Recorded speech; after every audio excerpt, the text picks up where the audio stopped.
Alors, bienvenue dans ce second live learning. Rendez-vous, je l'ai dit et vous le voyez, en Terre IA et formation 2.0, organisé par First Group. First Group, c'est qui? C'est quoi?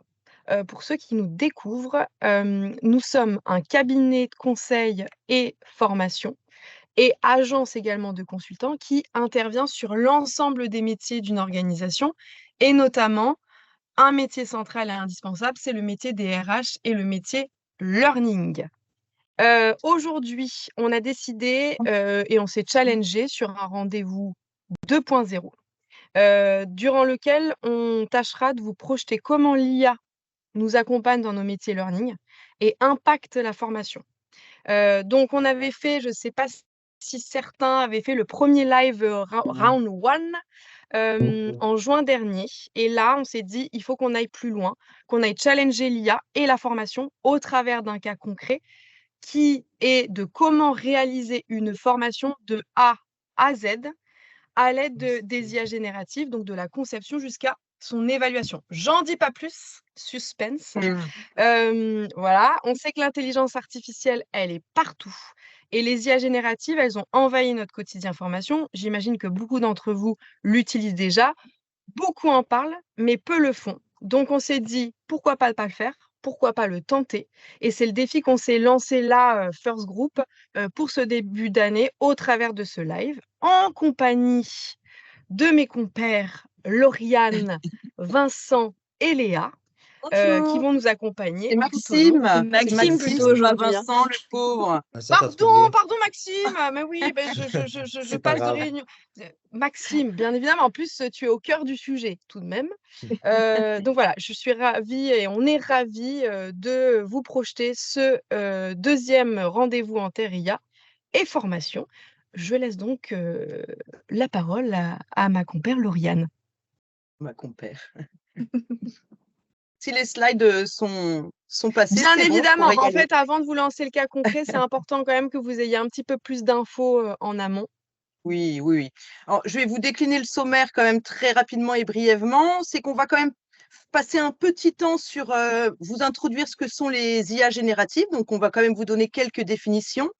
On va revenir sur le prompting, qui est un métier pas comme les autres, et on reviendra sur ce que c'est et sur ses usages, parce qu'il y a quand même une méthodologie de prompting. On va passer un bon bout de temps sur un cas concret qui sera illustré étape par étape selon un modèle bien précis, c'est un modèle ADI, et c'est Léa et Maxime qui vont intervenir dessus. On va terminer par les IAG à ne pas manquer, des IAG payantes et non payantes, et est-ce que c'est un réel atout ou un effet de mode, l'IA, en tout cas dans nos métiers appliqués au learning, c'est ce qu'on va voir aussi à la fin. Voilà, c'était pour vous décliner rapidement le sommaire. Et n'hésitez pas, si vous avez des questions, n'hésitez pas à intervenir dans le chat ou à l'oral, ça mettra de l'interactivité, ça nous va bien, ça nous va bien. On évite le descendant, enfin, on va essayer. Alors moi, j'ai une question à vous poser qu'on avait déjà posée au premier live. Je voulais savoir, alors écoutez bien la question, qui a déjà fait usage de l'intelligence artificielle dans sa pratique learning et non dans sa pratique personnelle, donc vraiment dans la pratique learning. Donc vous pouvez aller dans le chat très rapidement. 1, ça veut dire jamais utilisé. 2, un peu. 3, beaucoup. Après, c'est pour se rendre compte un petit peu de votre niveau d'utilisation et de maturité sur ce sujet. Donc, n'hésitez pas à aller dans le chat. Je vais aller voir également, comme ça me permet d'avoir quelques… Et il y en a beaucoup. Ça va être très dur de tout compiler. Beaucoup, beaucoup, jamais, un peu, jamais. On a de tout. Ouais, ok. Ne pas partir. Ok, très bien. Donc, c'est plutôt assez clair, en tout cas, sur toutes les réponses que je peux voir. Je vois une majorité de 1 et de 2. Quelques 3, mais c'est une majorité de 1 et de 2. Donc, je pense qu'aujourd'hui, vous allez apprendre des choses parce qu'on va décliner beaucoup de choses. Ceux qui étaient un peu, on va leur permettre de passer à beaucoup, je l'espère, et ceux qui étaient à jamais, on va essayer de cranter d'un niveau et de passer à un peu, voire beaucoup, qui sait, on verra à la fin. Voilà, mais c'était vraiment pour vraiment cerner où vous en étiez. Et je laisse la main à Maxime, effectivement, pour pour parler de ce qu'il y a et de son origine. Bonjour. Bonjour. Très bien, merci Lauriane. Du coup, moi, je vais me présenter brièvement. Je suis Maxime Favereau. Je travaille chez First Group et plus particulièrement chez TKL Consulting. Donc, je suis consultant learning, multicasquette. Donc, j'ai aussi bien la casquette pédagogique que designer, que développeur. Voilà, tout ce qui a trait au métier du learning, aussi bien la vidéo. Et ce qui m'a permis d'appréhender. Faut couper les micros pour ceux qui ont de l'écho derrière, merci. En Excuse-nous, gros, Maxime. ce qui m'a permis d'appréhender rapidement ChatGPT et toutes les IA qui se font sur le marché. Donc, c'est l'idée de ce webinaire pour vous partager un peu les bonnes pratiques et les IA génératives, comment on les utilise en formation. Donc, je reprends un peu sur la base. La base, on dit IA générative, mais avant tout, c'est une IA, donc intelligence artificielle. Donc, ce n'est pas du tout une intelligence, c'est plutôt une machine qui fonctionne derrière. Mais c'est un terme qui avait été abordé en 1956. L'idée, par John McCarthy, était d'égaler l'intelligence humaine. Donc, il avait dit intelligence artificielle. On n'y est pas encore, on s'en approche peut-être pour 2025. Mais pour l'instant, ça reste l'intelligence artificielle pure et dure. Il y a eu un gros gap jusqu'à environ 2010 où là, ça a été un peu le boom des intelligences artificielles que vous connaissez certainement. Sur Amazon, quand on vous suggère des produits, sur Netflix pour les films, Tesla, tu utilises l'IA pour gérer les transports. On a Facebook, beaucoup sur l'IA, sur les suggestions de contenu. Uber, Google, Microsoft et j'en passe. Surtout en ce moment, tout le monde s'y met. Donc, vous en voyez à toutes les sauces. Et un petit passage en mai 2017, un petit clin d'œil à Pierre-Marie Yeddo qui m'a appris dans une conférence que AlphaGo avait battu l'être humain au jeu du Go en 2016. Il y avait eu 6 parties, donc on parle officiellement de 5 parties gagnées par AlphaGo, mais la dernière partie a été faite sous le coup de la colère pour le champion d'AlphaGo et sous une type d'intelligence qui était une intelligence émotionnelle. Donc, ce qui fait que la machine était logique et était très efficace, mais face à un joueur qui ne répondait pas logiquement par rapport à sa connaissance, la machine a perdu. Et ça, on n'en parle pas trop. Donc voilà, ça c'est intéressant, ce qui fait qu'on peut se dire que l'humain n'est pas encore remplaçable par rapport à ces multi-intelligences qui existent. Et ensuite, on passe sur 2022, plus exactement, avec la sortie de ChatGPT. 2020, c'est la création de la société OpenAI, qui a été montée par Sam Altman et Elon Musk derrière. 2022, novembre 2022, c'était le gros boom de ChatGPT. Et du coup, depuis, ça bouge beaucoup au niveau des IA génératives. On a vu la 3.5 sortir, puis la version 4, puis la version turbo, et dernièrement les GPT dans le GPT Store. Donc ça, c'est pour ceux qui ont des comptes payants. On peut créer un petit GPT sur mesure où on lui attribue une personnalité, du contenu, et on en fait quelqu'un sur mesure qui soit un support pour nous. InVideo a sorti son GPT hier qui permet de générer des vidéos. Donc pour les acteurs learning, c'est plutôt pas mal. On passe par ChatGPT avec un forfait de 24 € par mois. On génère une vidéo et on peut l'exploiter au niveau de votre formation.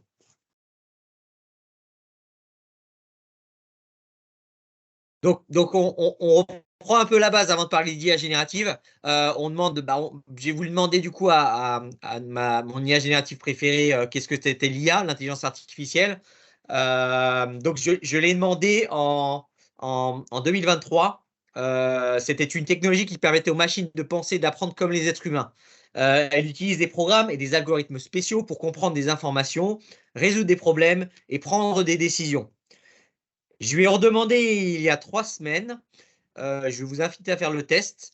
Disons que l'IA a pris un peu plus d'assurance et affirme qu'elle est quasiment meilleure que l'être humain. Donc voilà, affaire à suivre et affaire à tester. Humble.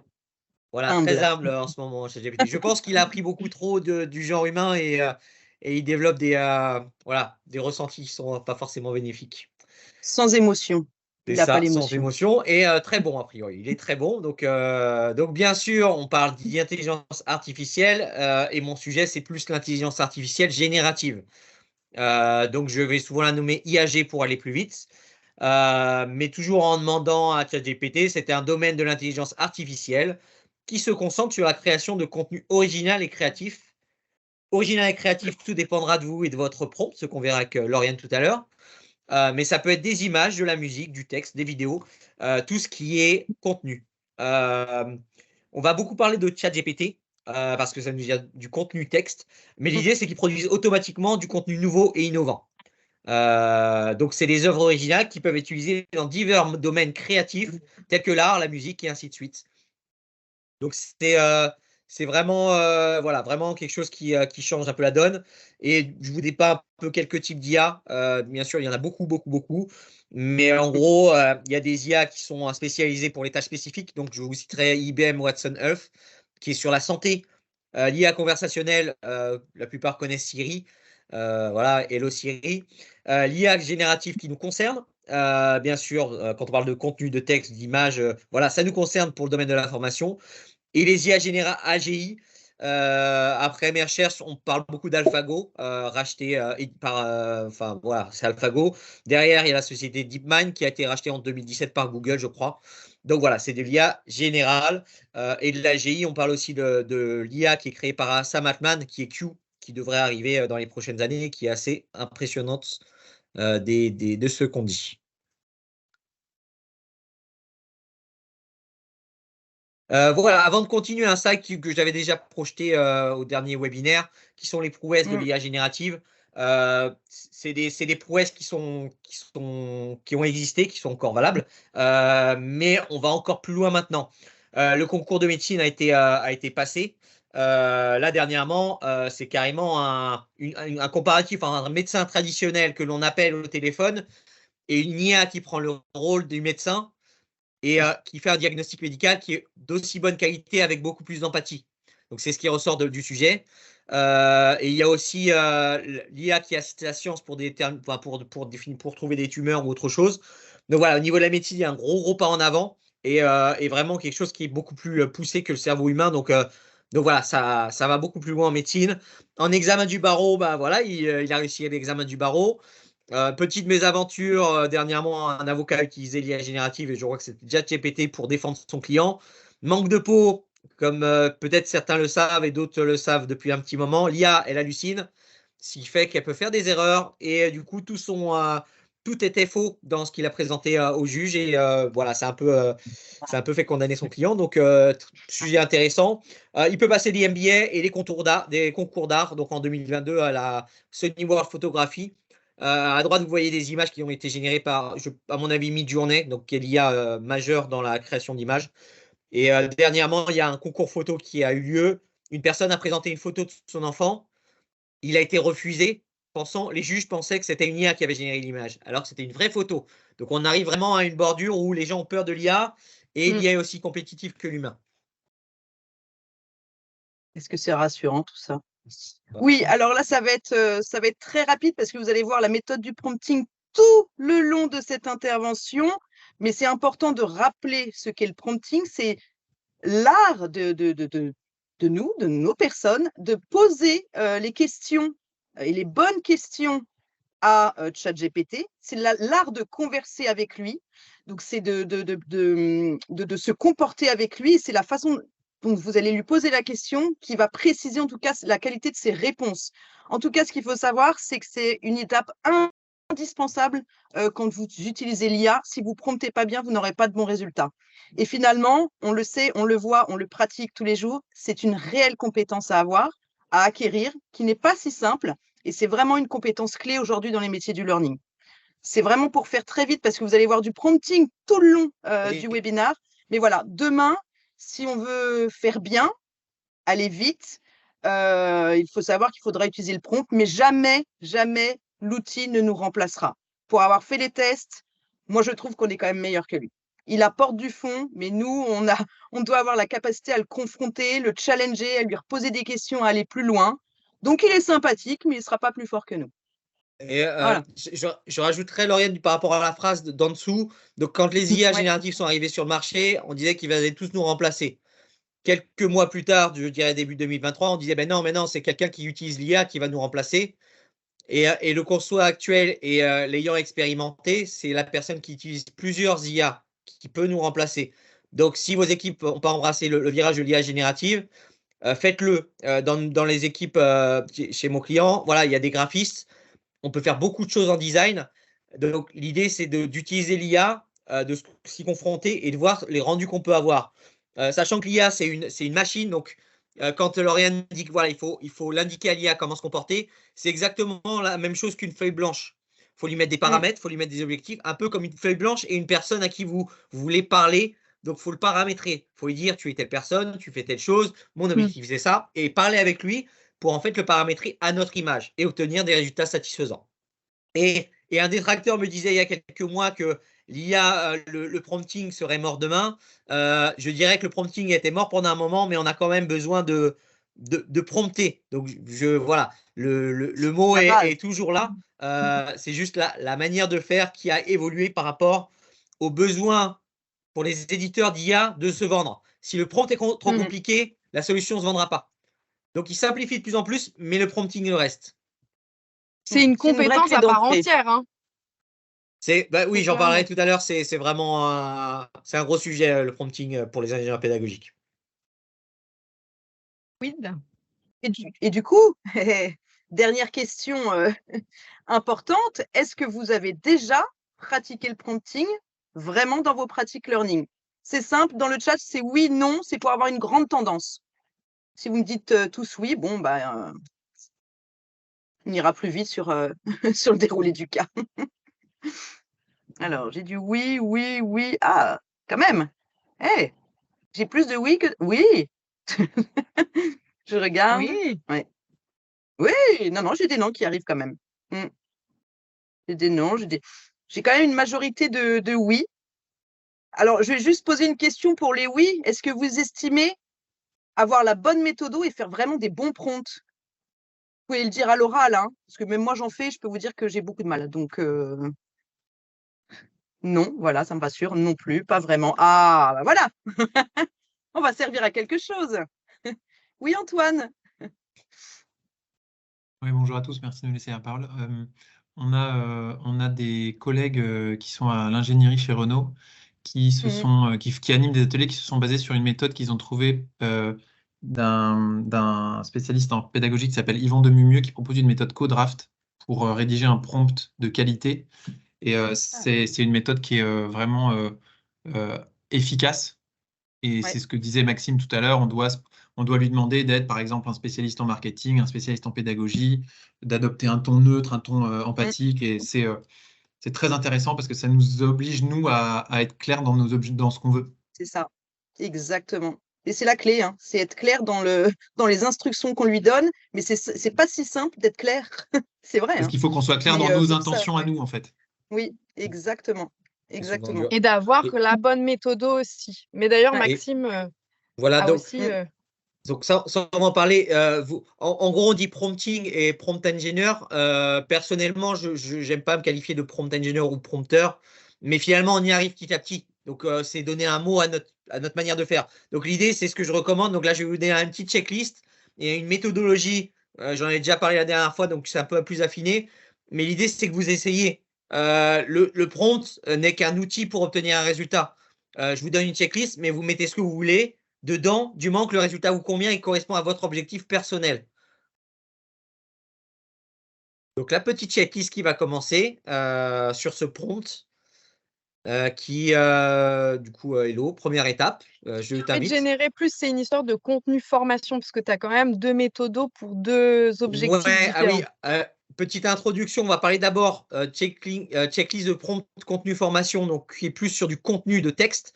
Avant de passer à tout ce qui est développement, développement, design et réalisation, on fait de la conception, on fait un cahier des charges, on fait l'analyse de besoins, l'analyse des risques pour les chefs de projet.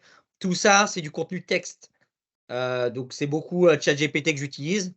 Pour l'instant, c'est ce qui correspond à mes attentes et c'est ce qui marche le mieux. Et il y a certainement plus d'IA qui fonctionne bien.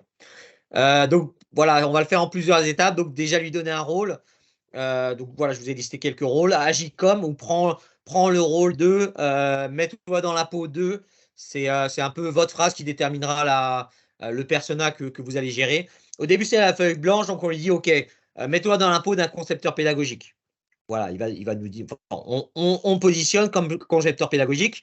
En tâche, il me faudrait du contenu de formation parce que c'est ce qui m'intéresse et c'est ce dont j'ai besoin. Ça pourrait être un planning de développement, un diagramme de Gantt, une estimation de budget ou une campagne de communication. Voilà, je dirais que le budget n'est pas encore au point, Lauriane, effectivement. Voilà, c'est pour ça que Un objectif, donc, pour aller où, qu'est-ce qu'on fait, on va où, comment voilà, l'objectif final, c'est un peu comme avec les apprenants, hein. C'est totalement la même chose. Donc, c'est pour planifier, c'est pour proposer des activités, pour créer un parcours, engager l'apprenant.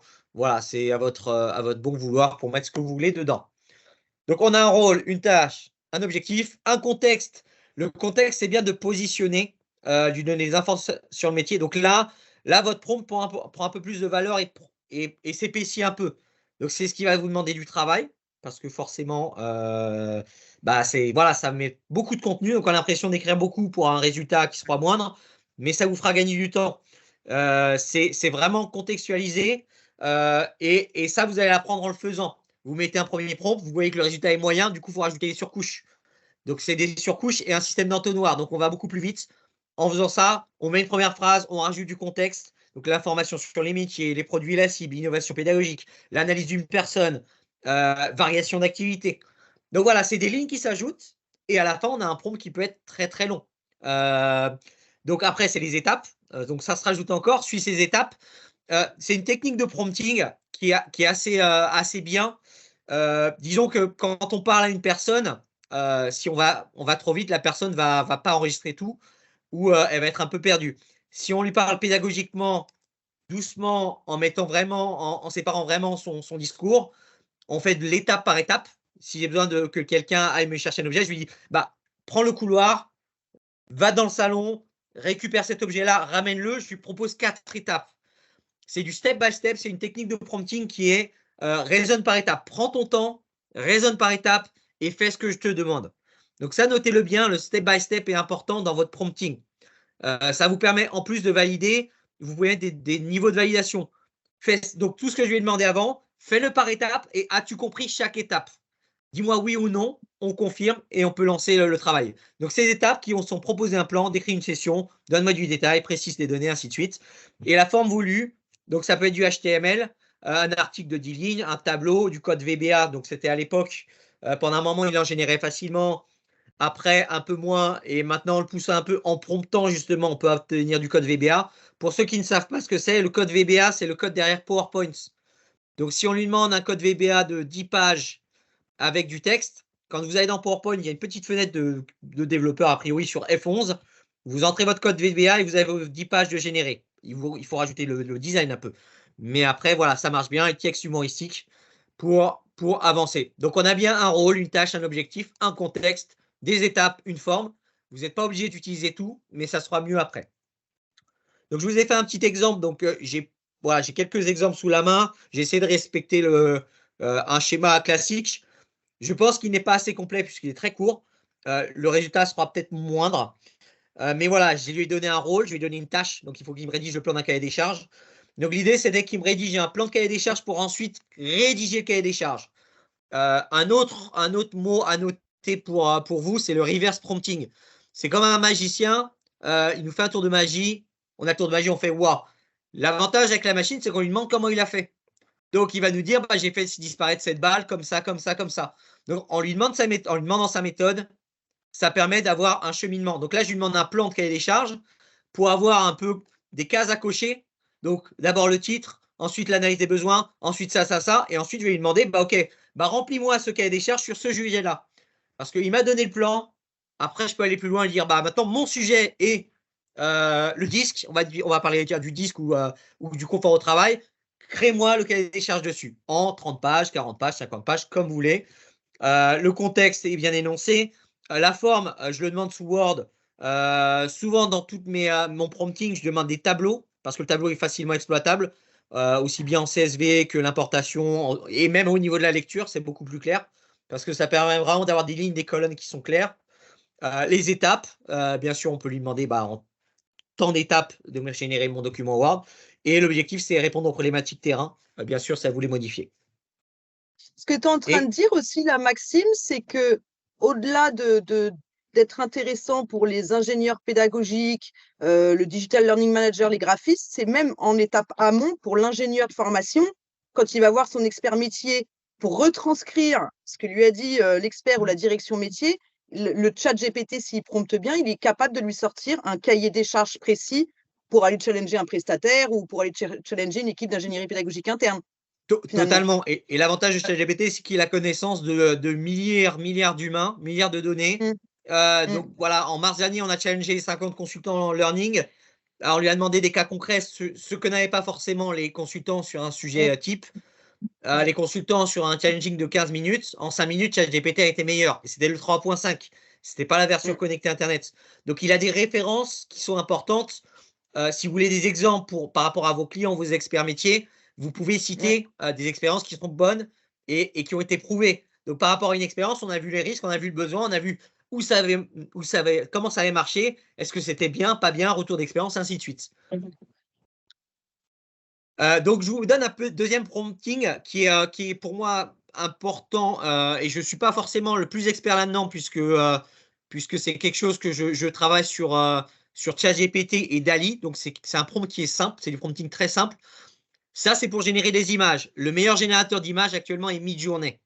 Midjourney utilise un prompt encore plus poussé que ce que je vais vous montrer parce qu'il parle de plan, il parle de upscaling. Le prompt est différent. Là, je vous parle d'un prompt généré sur ChatGPT connecté à DALL-E maintenant. Donc, on veut créer une image. Bah voilà, qu'est-ce qu'on fait? Hello, je t'en prie.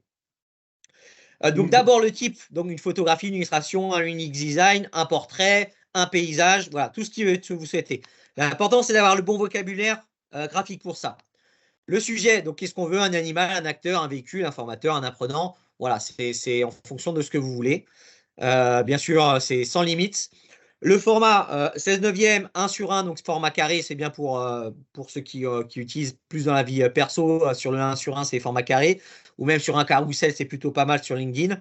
Un format A4 pour l'impression. Format ovale, voilà, si ça vous dit un format ovale. Ou en format carte de visite, si vous souhaitez créer une carte de visite sur mesure. Vous inspirez, ce qui est bien, parce que c'est ce qui ressort de ce que je vois sur les différents groupes sur lesquels je suis inscrit.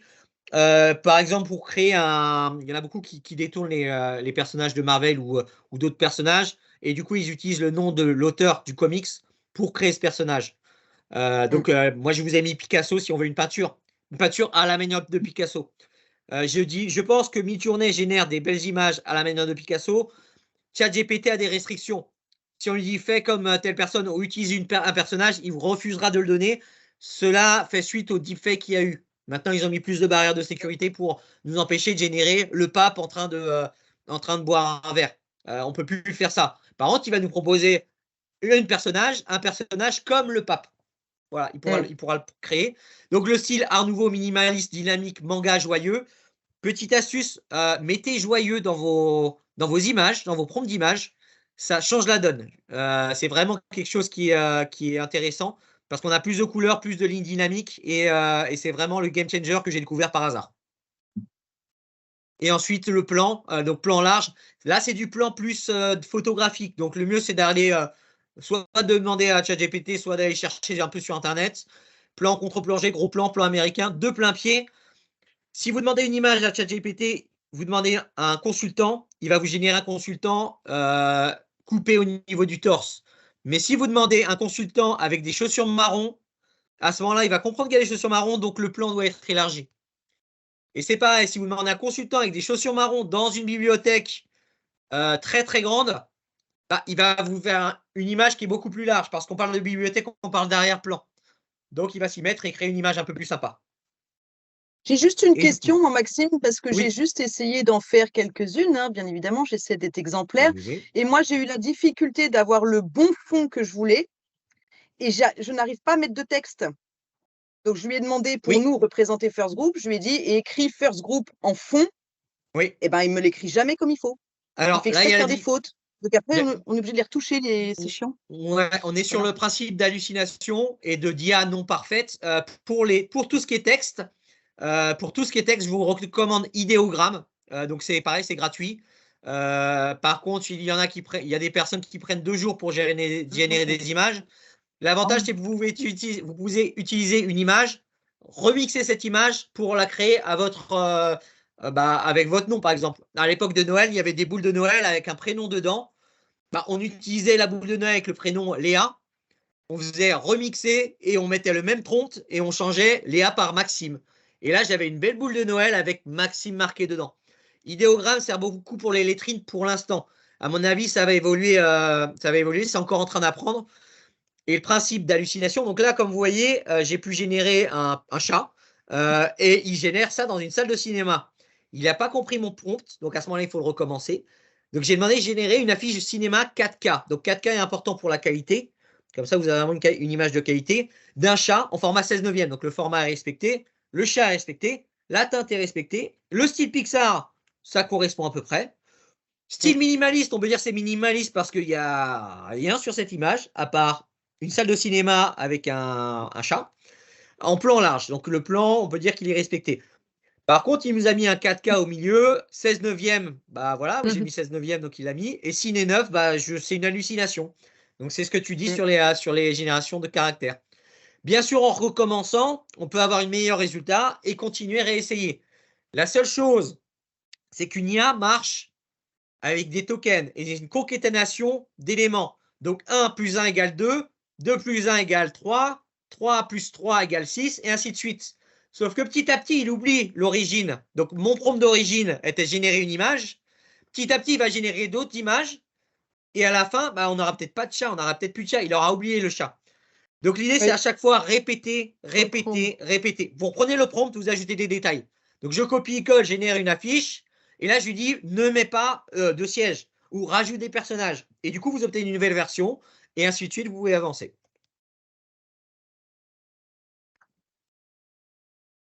Ah, on y arrive. Alors là, effectivement, on a vu des premières applications, mais moi j'avais envie de challenger Maxime.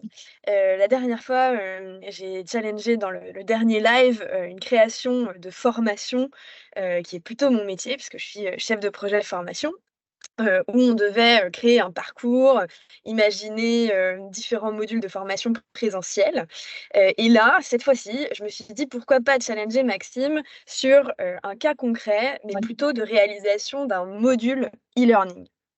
L'idée, c'était de se dire: «Est-ce à partir d'un cahier des charges, entre guillemets, que je lui ai proposé, on pourrait arriver à générer quasiment l'intégralité du module, l'analyse du besoin jusqu'à l'intégration finale, au travers des IA génératives?» Alors pour ça, déjà, il a fallu se pencher sur, qu'est-ce qui fait qu'un module est réussi? Quelles sont les étapes par lesquelles on doit passer, pour que le module fonctionne? Lauriane nous en a parlé tout à l'heure, on a utilisé la méthode, ADDIE, qui est une méthode assez courante, en ingénierie de formation, ingénierie pédagogique. Donc on a commencé, et pour ça, j'ai fourni à Maxime mon cahier des charges initial pour qu'il puisse analyser, la cible, l'existant et toute la partie, ingénierie de formation. Il a pu faire, une prise de données aussi, que nous on avait fait avec des experts, pour pouvoir écrire le synopsis. Hem, de notre côté, nous, on a ensuite, réalisé tout ce qui est, conception. On a, conçu, le déroulé pédagogique avec les différentes activités, les quiz, et j'ai challengé Maxime, là-dessus également. L'équipe digitale qui avait conçu le module, dont on va parler, elle a ensuite fait le développement, donc plutôt, toute la partie, production des médias, que ce soit, le texte à l'intérieur du module, les images, les vidéos, la voix off évidemment, pour animer ce module-là. Et puis après, on a toute la phase, d'implémentation, au niveau du LMS, et puis on a mis l'évaluation en dernier, hein. L'évaluation, elle se fait, dans différentes phases puisqu'on va l'initier en phase de conception, mais on a aussi, une phase, d'évaluation, à la fin. Et j'avais même rajouté un petit défi pour Maxime qui était la communication, autour de cette formation, puisque c'est aussi des éléments, qu'on doit utiliser. Mmh. Et donc à chaque fois, ce qu'on vous propose, c'est de voir, qui étaient les acteurs, voilà, côté, Digital Learning Factory, donc les personnes qui ont produit le premier module sur la thématique qu'on va traiter, et puis, de voir comment ça a été, produit par Maxime. Et donc ce cas concret, hein, pour en parler, de manière, un peu plus explicite, c'est qu'on a créé un module de formation, sur le modèle disque. Le modèle des profils de couleurs que, je pense vous connaissez, pour la plupart, qui était destiné, à plusieurs typologies de clients. En tout cas, c'était un produit qu'on souhaitait, ajouter dans le cadre notamment, de notre partenariat, le partenariat de First Group avec, 24/7 Assessment, qui est donc l'un des fournisseurs, d'évaluation de disques. Et donc, Maxime a répondu, à ce défi-là et a, recréé ce module disque. Et donc vous voyez à l'écran la première phase, d'analyse qui, de notre côté avait été conduite, conjointement par le chef de projet et puis, l'ingénieur, pédagogique qui était responsable de ce module-là. On a eu toute une phase, d'analyse du besoin, de compréhension et de recueil du contenu. On a dû se documenter, questionner les experts, créer la structure et ça, c'est une phase qui, pour nous, agence de création digital learning, a été assez, longue. Ouais, du coup, je reprends la main. L'idée, c'était, voilà, j'ai pris le contenu de Léa et je l'ai challengé en mode, je suis tout seul. Donc, j'ai une connaissance de la formation, je suis pédagogue, j'ai plein de compétences. Et en plus, je demande à une IA avec du prompting et des connaissances. Donc, comment on va faire pour challenger un peu tout le contenu de Léa? Donc, ma seule IA utile sur cette phase d'analyse pour construire un module de disque, c'est bien sûr ChatGPT qui nous crée du contenu et qui a une bonne base de données. Donc, pour cela, j'ai commencé tranquillement avec Un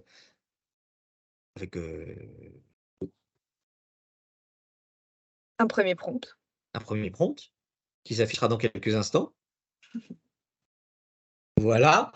On va essayer d'aller faire, d'aller un peu, désolé, ça va être un peu rapide pour montrer après du concret ce que ça peut donner, parce que voilà, il n'y a pas eu que du, c'est beaucoup de démonstrations. On vous montrera quelque chose qui devrait vous plaire après. Donc, on a une phase d'analyse. Donc, voilà, je prompte un peu plus maintenant, donc je sais où je veux aller, comment je le fais. Donc, je vais lui donner un rôle. Je lui ai parlé que c'était une expérience sur le disque de William Moulton Marston. Dans le cas nanana, je souhaite remplacer un module de formation digitale par une présentation du modèle disque.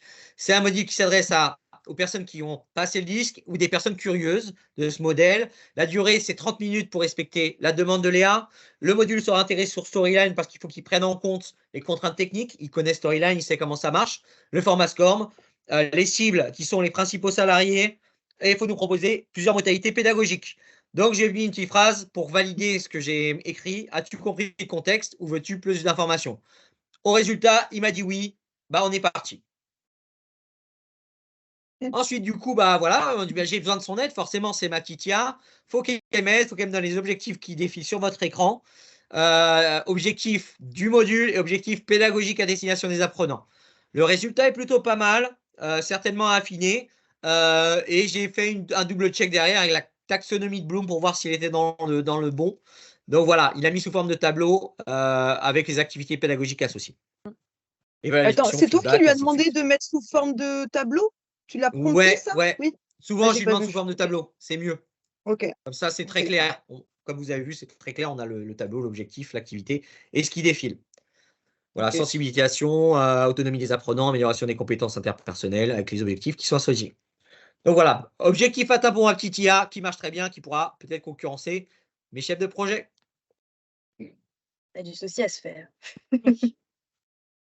Donc les durées, là, du coup, tu lui as demandé Alors de ensuite, spécifier. forcément, les durées. Qui dit module dit durée. Il fallait que ça dure 30 minutes. Donc, pour voir s'il est conscient de cette durée et si ce qu'il nous propose nous convient. Donc, il propose 30 minutes, c'est très bien parce qu'on lui a dit 30 minutes. Si on lui repose la question dans quelques temps, il va oublier ces 30 minutes et il va sortir des durées un peu spéciales. Mais bon, voilà, ça on verra par la suite. Ensuite, on a du coup la durée un peu plus en détail et le diagramme de Gantt qui est, j'ai les phases de production, j'ai différents acteurs qui interviennent. Selon le modèle comme a présenté Léa, est-ce qu'il peut nous sortir un diagramme de Gantt? Résultat, oui. Et Léa, est-ce que la durée de 3 mois a priori te convient? Alors, sur la base, ça me convient bien, mais moi j'avais quand même une réflexion, c'est qu'il a fait notre diagramme de Gantt à l'envers. Donc ça, c'est intéressant de voir aussi. On aurait pu le pousser un peu plus et lui demander de le faire dans la forme plus habituelle où vous avez les premières tâches plutôt haut. Très bien. Et un Mais tu autre, lui as pas donné un autre- plus de cadres que ça pour le rétro-planning? je lui Tu lui ai as pas donné donné une beaucoup de date de choses. début, une date de Ouais, mais fin? j'ai fait un prompt très très long et j'ai beaucoup d'étapes que je ne montrerai pas tout de suite parce que ça Ah, marchait. Voilà, il y a beaucoup de ah. validation derrière et beaucoup de travail derrière qui fait, j'arrive à ça après parce que j'ai double-checké, j'ai validé, j'ai donné les infos et au fur et à mesure on avance et à la fin on a un Gantt quand même. Du coup, je vais demander quand même le budget parce que qui dit formation dit budget. Et là, on arrive sur quelque chose d'un peu compliqué puisque le budget, il n'aime pas ça. Ou le budget, il n'aime pas ça, ou il faut lui mettre beaucoup plus de prompts. On arrive à un résultat pharaonique de 157 500 € parce qu'il compte journée homme, journée jour à 100% sur un projet. Donc sur les 3 mois, il a découpé, mon chef de projet, 500 € par jour, fois 90 jours, fois 500 €. Boum. Après, voilà, je suis arrivé à un total de 20 000 € en affinant, en disant que telle personne va être sollicitée à 20% de son temps de travail, à 10%, à 5%. Et là, c'est pareil, c'est du prompting amélioré. Donc, je lui apporte plus d'infos, mais c'est après. Parce que là, je ne savais pas forcément comment lui demander de faire un budget. Donc, on s'aperçoit qu'il n'est pas très bon là-dessus si on ne lui donne pas plus d'infos. C'est toujours le même principe. Et on n'arrive pas, enfin, on arrive avec les 20 000 € à quelque chose qui n'est pas complètement incohérent, mais qui est quand même bien Oui, au-dessus de ce qu'on va pouvoir avoir, que ce soit avec ou sans IA, sur ce c'est type ça. de module. Sur la phase de conception maintenant, on va aller un petit peu plus loin. Le chef de projet, là, il fait surtout le lien entre les acteurs. Bon, ça, peut-être que ChatGPT aura un peu plus de mal. Mais ici, on a aussi beaucoup besoin du concepteur pédagogique qui, lui, va vraiment rassembler le contenu, créer du contenu, en tout cas quand il faut, et surtout, je parle en tant qu'activité. Et puis, on a cette partie quiz aussi. Et donc, là-dedans, le design, je crois que Maxime, ChatGPT, il est assez bon. Alors, là, on est sur la phase encore de conception. On a créé le parcours, on a créé notre ergonomie. On va dire qu'on a créé un peu un synopsis. Chaque service a son verbal. Mais l'idée, là, c'est d'aller un peu plus loin et de demander du contenu pur et dur. C'est sur cette telle page, qu'est-ce que tu vas mettre et qu'est-ce que tu vas me dire. Donc voilà, là, l'idée, c'est de travailler en entonnoir, comme j'avais parlé au premier webinaire, pour éviter les erreurs. Et c'est surtout, voilà, on a un sujet, on a une coquille qui est faite avec les étapes et les chapitrages, les objectifs. Maintenant, OK, on prend la partie 1 et on rentre dedans. Ou la partie 3 et on rentre dedans. Je crois que je parlerai de la partie 3. Donc, les IA utiles, ChatGPT et Quillbot, si vous voulez un petit outil de relecture et de traduction et de paraphrasage. Voilà, Quillbot, je vous le conseille, il fait tout. Il reformule vos contenus et c'est plutôt bien. Donc, la phase de design et de conception, bon, on a besoin de plus de détails de l'expert métier sur toutes les parties. Donc, voilà, j'ai redemandé. Donc, j'ai mis un prompt original de chef de projet de formation. Pour ne pas le perdre, n'hésitez pas à reformuler. Tu es toujours chef de projet formation ou demandez-lui quel est ton rôle actuellement. Il va vous dire je suis chef de projet formation. Je travaille avec le format GPT-4 qui est une version payante. Sa mémoire est beaucoup plus importante que le 3.5. Donc des fois, je refais des checks. Sur le parcours, je crois que ma page doit faire 10 000 caractères. Il sait de quoi on parle, il sait de quel sujet, et ainsi de suite. Donc là, je voudrais un plan détaillé pour mon module de formation, structuré en chapitres et toujours en tableau. Comme ça, c'est toujours sympa à lire. Donc, il me donne quelque chose qui est plutôt pas mal. Ensuite, voilà, il faut un peu plus de matière parce que c'est très bien ce qui m'a sorti. Donc, je vous ai mis un petit extrait pour chapitre 1 et 2. Bien sûr, il a décliné tous les chapitres. Donc, ça vous convient, ça vous convient pas. Vous pouvez le changer et après le réinjecter en prompt. Donc, voilà, j'ai Et pris introduction faut le modèle 10. féliciter. Faut le féliciter à chaque fois en disant très bien, bravo. Ou pas, t'es pas Ouais, obligé. Oui, j'aime bien pour le motiver. D'accord. Je ne sais pas si ça marche. Bien sûr, on peut ne pas le féliciter, le faire travailler comme une machine qu'il est. Peut-être sortir le fouet. Mais en tout cas, voilà, très bien. En fait, très bien, je pense que pour moi, je le mets, ça valide un peu ce qu'il m'a dit. Oui, ça lui fait Peut-être comprendre que c'est OK avec nos ouais, je objectifs. ne sais pas si ça marche vraiment, puisque c'est un peu une boîte noire derrière, on ne sait pas trop comment ça marche. En tout cas, je lui mets très bien quand je suis satisfait. Voilà, bravo, je veux ça. Disant que c'est très bien ce que tu as fait, améliore-toi. Bon, c'est peut-être pédagogique pour un humain, peut-être pas pour une machine. Donc voilà, phase de conception, on avance, introduction modèle disque, les 4 composants disque. Il nous sort voilà l'objectif qui nous rappelle. Ça vous permet de voir s'il y a des erreurs aussi, parce que c'est peut-être pas les objectifs que vous avez dit au début. Donc à ce moment-là, on retoque, on dit mais c'est pas l'objectif de démarrage. Mais dans l'ensemble, c'est bien, mais ça manque de détails. À partir de là, on va lui demander plus de détails forcément. Mais je lui demande avant tout, donc dans chaque partie, dis-moi combien de pages on va créer. Ça me permettra pour mon PowerPoint, mon storyboard sur PowerPoint, je sais à peu près combien de pages je vais avoir besoin. Et si ça me semble logique aussi, parce que si c'est un contenu qui semble trop lourd, voilà, c'est compliqué. Au début, il n'a pas voulu me donner un bon résultat, mais après, il donne une structure cohérente. Par contre, vous verrez qu'il y a un peu de problème sur un module de formation e-learning. 5 à 6 pages qui durent 7 minutes, ça peut être de très longues pages. Donc voilà, à revoir pour ce point-là. Moi, de ce que j'ai fait, c'est que j'ai redécomposé tout. C'est que ChatGPT m'a donné une base, j'ai retravaillé dessus ce que vous devez faire et ce que vos équipes doivent faire. C'est qu'on a un contenu qui est là, basique, qui me dit 3-4 pages. En fait, ça ne va pas. Il me faut peut-être 10 pages. Mais voilà, on a une structure qui est là. Pourquoi pas l'utiliser? Le but de cet exercice, c'est que j'ai fait confiance à ChatGPT entièrement. J'ai laissé faire. Donc, on verra peut-être ce que ça donne. Bravo Maxime, t'es super. Je te remercie pour ces explications. Voilà. Donc, c'est donc pédagogique. On va un peu loin sur le chapitre 1. Donc, voilà, dans le chapitre 1, qu'est-ce que je veux? Parce qu'on a vu tous les chapitres, on a vu les pages. Voilà, qu'est-ce que tu mets dedans? Parce que bon, voilà, c'est quand même important que tu me donnes plus. Et là, il me donne du contenu. Tiens, il parle des couleurs. Rouge, jaune, vert, bleu. Le description visuelle, comme ça, on peut aller chercher un visuel intéressant ou en créer un. Donc ça, c'est parti. C'est pas votre travail, là, ça va être au graphiste. Ou à mon IA graphiste qui va m'accompagner là-dessus. Donc dans l'ensemble, c'est plutôt bien. Peut-être le texte est un peu léger, mais ça match. Et en gros, j'ai demandé un peu de précision sur les parties en 3.5, 3.6 pour que mes titres de slides soient un peu organisés. Partie 3, slide 6, récapitulatif et transition. Boum. Objectif atteint. Bien sûr, il y a des vidéos à créer. Donc pour créer une vidéo, je vous conseille de chercher un peu le vocabulaire cinématographique et des scénaristes cinéma, parce que ça vous permettra d'affiner votre prompt par rapport à ce que vous mettez dans le plan. Si vraiment vous allez très loin, c'est le plan. Moi, il me fallait juste des vidéos de présentation. Introduction au modèle disque qui m'a suggéré, qui explique. Donc, j'ai repris son prompt. Vidéo introductive sur le modèle disque expliquant l'origine des principes de base du modèle disque. Introduction des 4 couleurs. Sous forme de tableau, propose-moi le script de cette vidéo et indique la durée de chaque séquence. Il est toujours responsable formation, comme on lui a dit au début. Mais bon, voilà, il peut peut-être se débrouiller avec ça. Il va me sortir un script qui est bien. Si je lui ai dit prends le rôle d'un scénariste, il aurait sorti quelque chose un peu plus poussé. Mais là, pour une vidéo d'intro, honnêtement, voilà, il met l'image visuelle. Vous faites ça avec Powtoon ou GoAnimate, c'est très bien. Ça suffit. Mais il n'est pas bon sur les durées, par contre. Sur les durées, il est très mauvais. Je pense que c'est un peu le problème. Il ne quantifie pas la durée humaine. Parce que quand on dit une phrase, il nous met 1 minute. Bon, c'est un peu long. Surtout que, voilà. Donc, il y a un manque de détails. Phase de conception vidéo introductive. Donc, toujours bien, mais à pousser avec un meilleur prompt. Je vous recommande. Après, on va avoir une autre phase. On a la création des quiz. Il peut aussi, au-delà de nous créer des vidéos, nous créer des quiz avec les questions et les réponses. Je suis un peu en décalé, donc désolé si je m'arrête un peu. À mon avis, ça apparaît après chez moi. Donc, détail des quiz. Donc, voilà, on veut un quiz pour réviser la compréhension.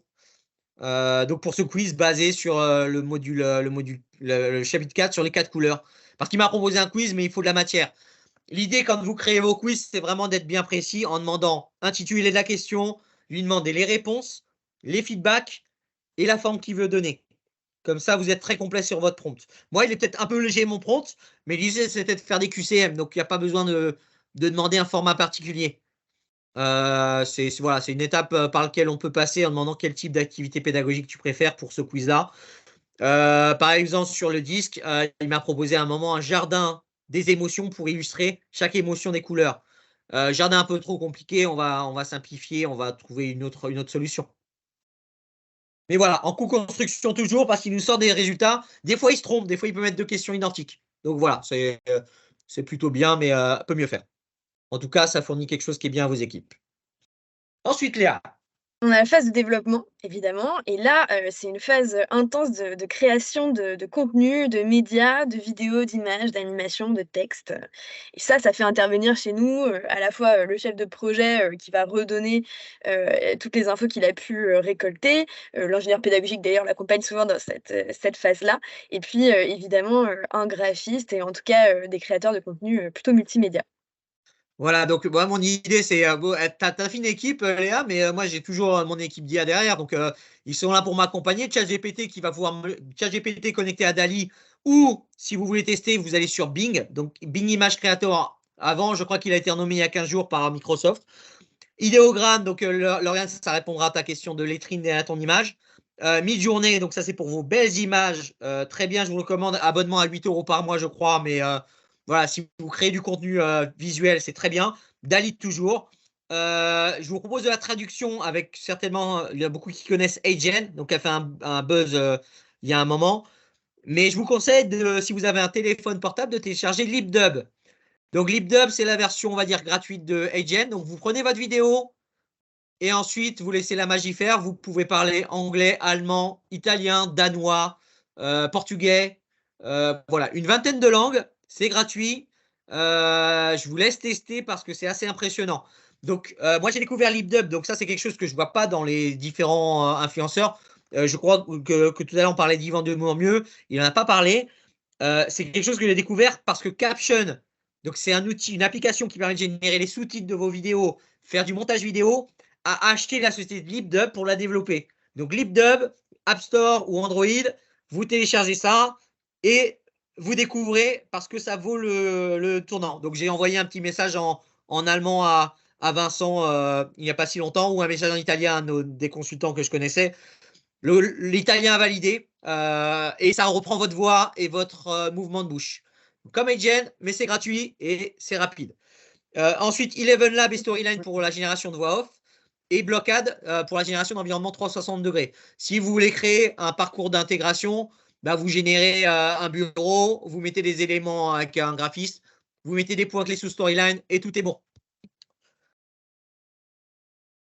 Donc, bien sûr, bah, du coup, le graphisme, moi, je lui ai mis un prompt un peu dur au début parce que je lui ai demandé comment on pourrait faire un PowerPoint. Le PowerPoint me sert à faire mon storyboard, donc il faut le mettre en image.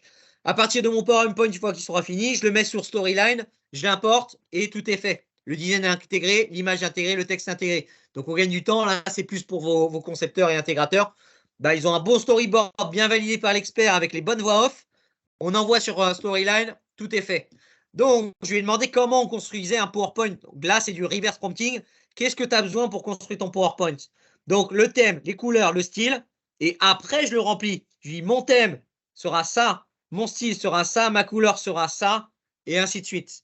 Et là, j'ai gagné, disons, 3 étapes. Parce que mon prompting était plus précis et je répondais à sa demande. J'ai inversé, en fait. C'est pas moi qui lui ai fait une demande, c'est lui qui me fait une demande et je lui renvoie des infos. Donc, reverse prompting, très intéressant à faire. Et après, on arrive à des images qui sont intéressantes, mais c'est pas le mieux. J'ai pas mis le mot joyeux encore, hein. Donc, on est sur des images qui sont jolies, mais un peu trop, voilà. Ça respecte le thème des disques et les chapitrages. À partir de là, bah, si on veut créer des personnages, le mieux, c'est de lui dire, bah, on veut 4 personnages. Les images valent mieux que 1000 mots. On lui envoie l'image et on lui demande de créer des personnages selon le style graphique et en respectant les couleurs du disque. Parce que c'est ce qui m'intéresse, c'est qu'il y ait une unité graphique et en plus ce soit joli. Donc, bah, il peut me faire des essais, il peut me proposer des choses. Ce qu'il m'a proposé avant, ce n'était pas forcément, c'était beau, mais ça respectait pas les couleurs. Je sais pas si ça va se lancer, Hello. À mon avis, ça a l'air de. Tu lui as intégré cette image-là d'équipe et C'est ça. Donc, ok. j'ai copié-collé mon image, je lui ai mis du texte par-dessous et il me sort ça. Donc, ce qui commence à être pas mal parce qu'il me respecte à peu près les couleurs. Et surtout, il me fait du design. Si vous n'êtes pas graphiste, bah voilà, on a chaque personnage qui est isolé. C'est un peu trop super-héros, c'est un peu, voilà. Mais voilà, j'ai des personnages qui peuvent faire l'affaire. Après, ça, on le balance sur PowerPoint Storyline. Et l'idée, c'est que je lui ai demandé à chaque fois, je lui ai pris l'image, je lui ai dit, fais une image pour le jaune comme le rouge. Fais une image comme le jaune, comme le rouge pour le vert. Fais une image comme le rouge pour le bleu. Donc, pour garder une unité graphique. Donc là, c'est du prompting et on avance petit à petit. Ok. Donc, pour le jaune, il me sert un pareil. Après, on a une phase de design de graphique parce qu'il me faut des pictos forcément. Donc ça, c'est l'image joyeuse qui a été générée à la fin et sur laquelle je me suis basé pour tout le design ensuite. J'ai refait la Sympa, même hein. chose. Comment? Joyeuse, ils sont pas tous méga souriants, hein, quand Ben, ils sont même. pas souriants, mais les couleurs sont Mm. très joyeuses. Les Ah, couleurs sont d'accord. joyeuses et ça Ok. exprime les 4 sentiments. Donc D'accord. voilà, en disant, reprends cette image, il me génère des images de couleurs qui respectent la charte graphique de mon image de base. Donc voilà, on a atteint, je lui ai demandé des pictos d'objectifs, ce qui est bien. C'est peut-être un peu trop poussé pour un picto. Celui-là me plaît, donc je me suis arrêté là. Et à partir de là, pour la génération des pictos, bah, je vais réutiliser ces mêmes pictos. Je vais dire, bah, maintenant, crée-moi un bouton commenter à partir de ce design-là. Mm. J'ai utilisé son design pour en recréer. Et ainsi de suite, j'avance petit à petit comme ça en rebondissant. C'est énorme.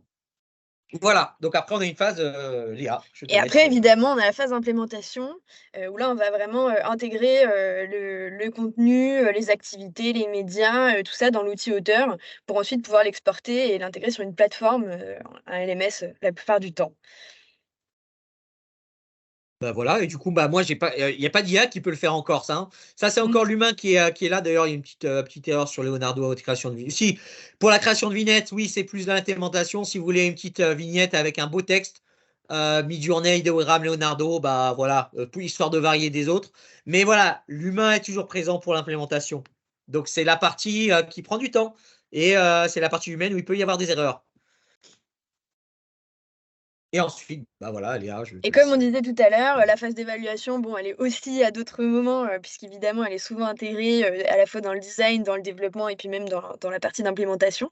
Mais voilà, on a 2 parties d'évaluation. Une partie d'évaluation, plutôt, type connaissance, avec, tout ce qui va être intégré en tant que quiz, comme on a vu, tout à l'heure avec Maxime. Et puis on va avoir aussi une partie plutôt d'évaluation, de la satisfaction des apprenants, mais qu'on peut aussi, voilà, intégrer, dans notre module, évidemment. En tout cas, nous, on le fait. Voilà.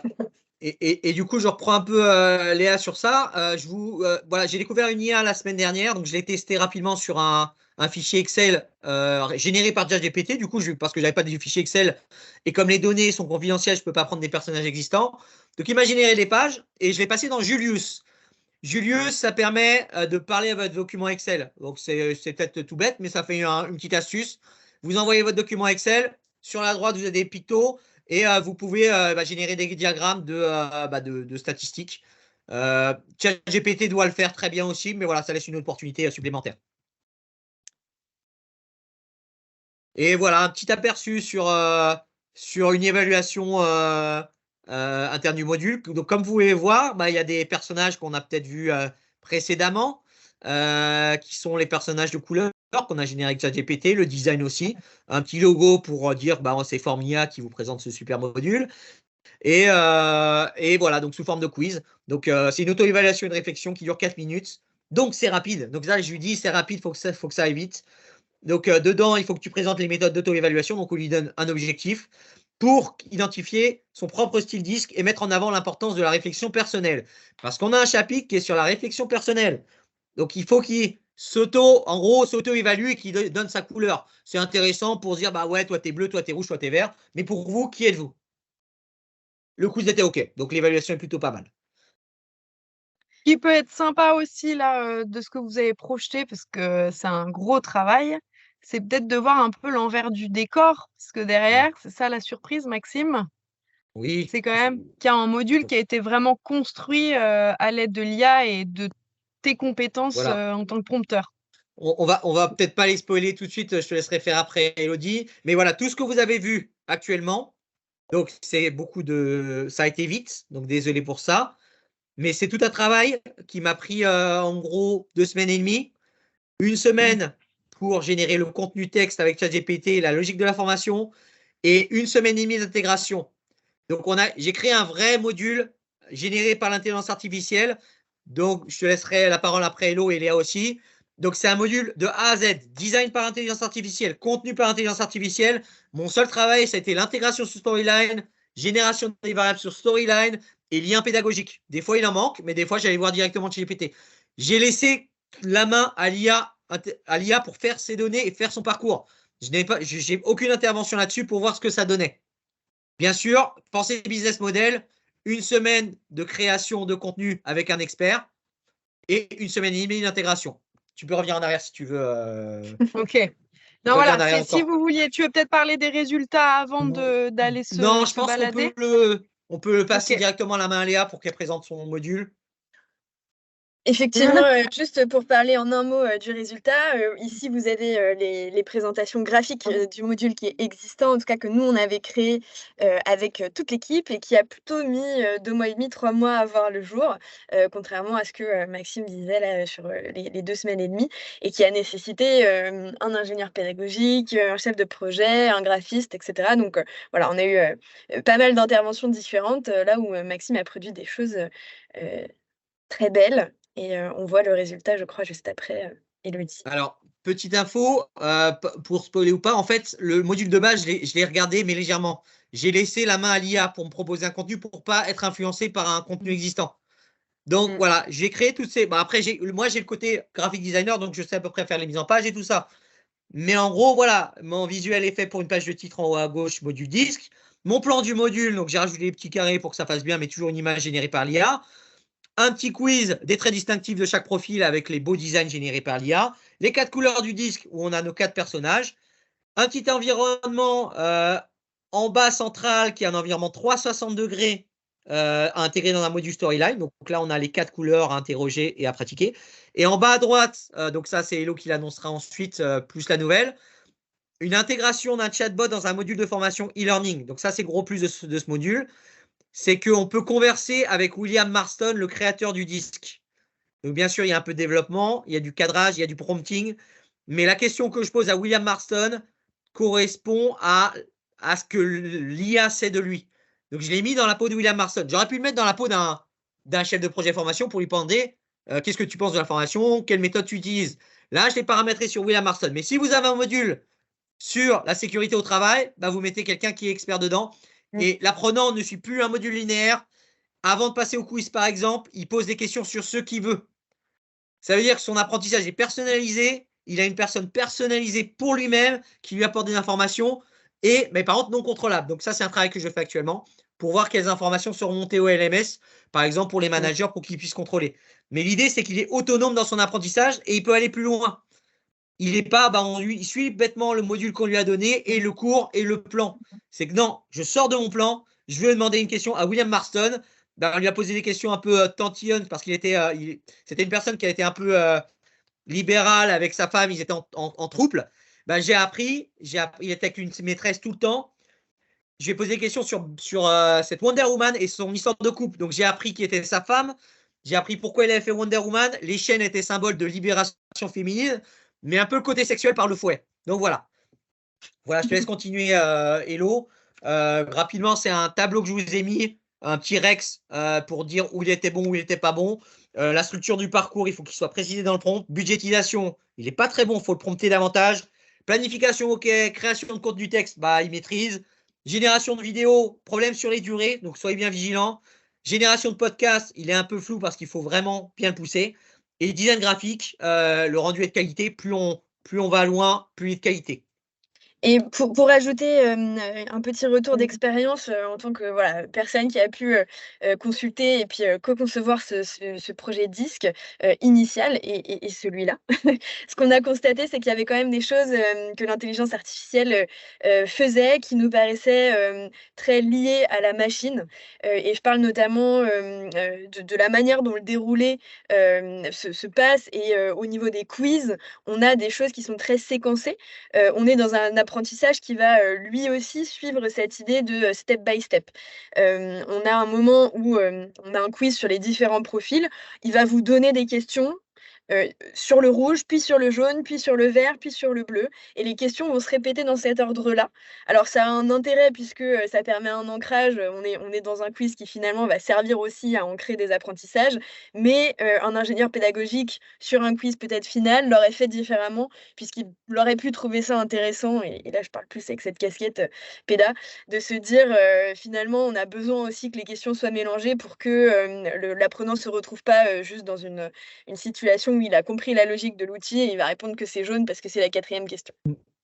Très bien, Léa. Et autre chose que je rajoute, un petit bémol, on a fait une formation sur le disque, mais je crois que c'est pour vous montrer une démo. Je ne suis pas sûr qu'on puisse vraiment diffuser et être formateur disque. Voilà, il y a le droit d'auteur derrière qui Tout à s'impose, fait. et c'est la question auquel il faut toujours réfléchir. Donc là, c'est un exemple plus pour prouver la force de l'IA dans les process de formation.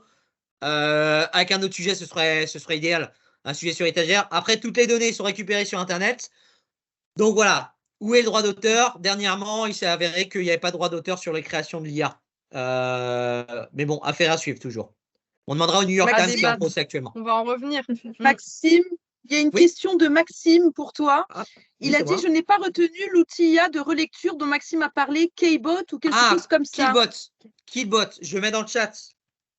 Voilà, juste voilà, bien l'écrire. Voilà, c'est ça, Killbot. Merci Maxime. Et de rien, voilà Maxime, très bien. C'est facile. Hein. Ouais, très bien, très facile. Et du coup, un petit Rex un peu plus poussé, Elodie, sur, sur deux business models. Donc là, on parle vraiment business model formation. Je fais ma partie Léa, après je te laisserai, ou peut-être Léa, je te laisse introduire. Non, mais c'est ce qu'on disait tout à l'heure. Il y a la temporalité qui est quand même assez différente. On n'a pas tout à fait les mêmes métiers qui sont en jeu, la même expertise.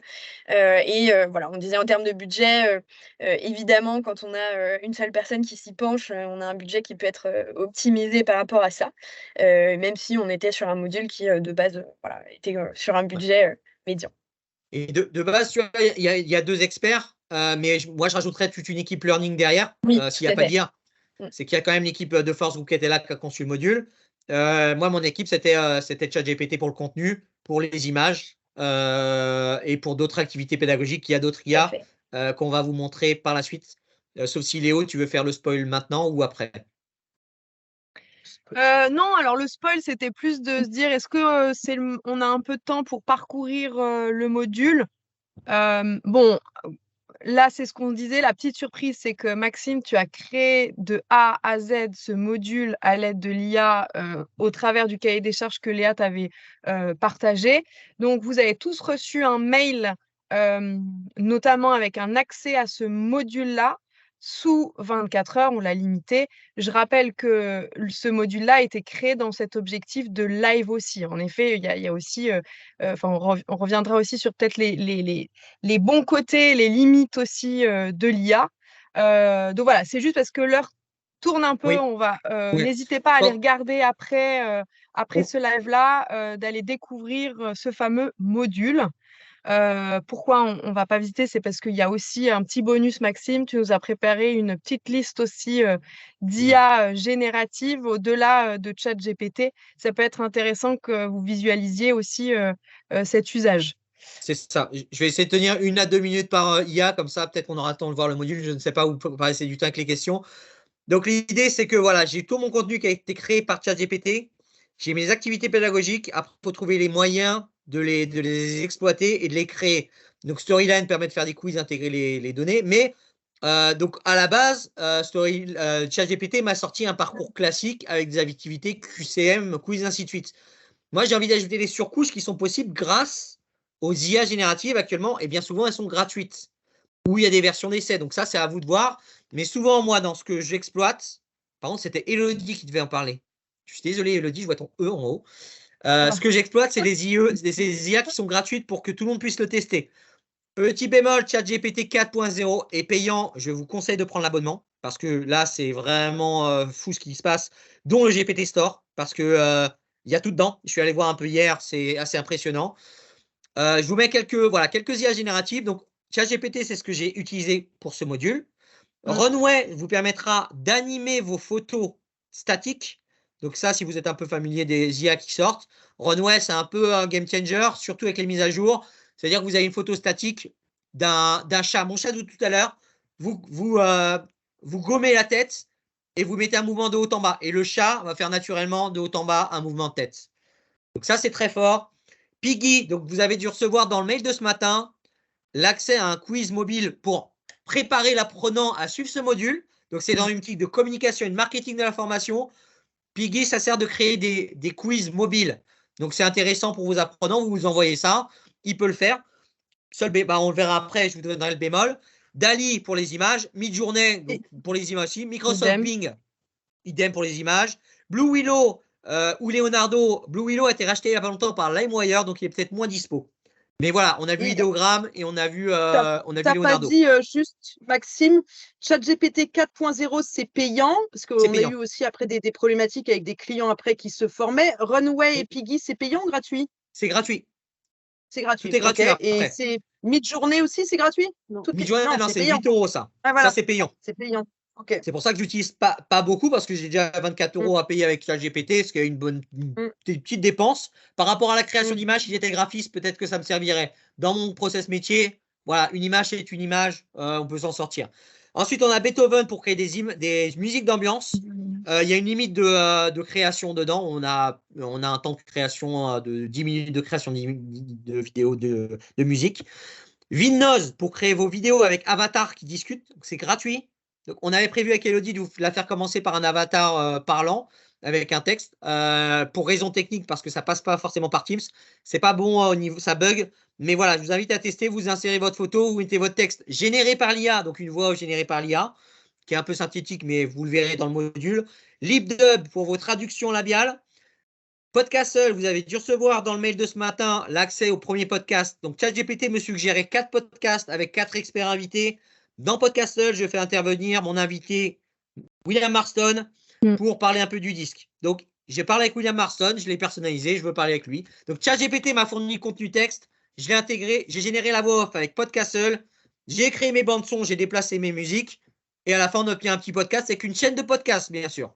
Et Pictory pour vos vidéos un peu promotionnelles de votre formation. Une petite vidéo d'1 minute qui parle de la formation, c'est pas mal. On peut passer aux IA, Hello. Yes.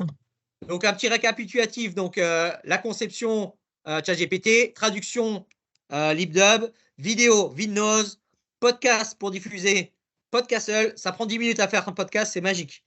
En design d'emailing, Canva ou ChatGPT, un quiz avec Piggy, évaluation quiz ChatGPT, génération de voix Eleven Lab ou Storyline. Sur le module que vous recevrez, c'est Storyline qui parle, donc c'est pas top. Mais bon, ça le fait. Et environnement 360 avec Blockade. Next. Voilà, donc je vais passer une petite minute sur les supports. Tu peux lancer la vidéo. Je ne sais pas s'il y aura du son, s'il n'y a pas bugué. Donc, tu as utilisé Vidnos pour le début, une Voilà. vidéo learning. Donc, Ok, je vous mets la petite adresse. Vous vous identifiez, c'est gratuit. C'est pas le son. Ouais. Ah si. Si elles sont, mais très coupées. Après, vous pourrez voir ces vidéos dans le module. Hein.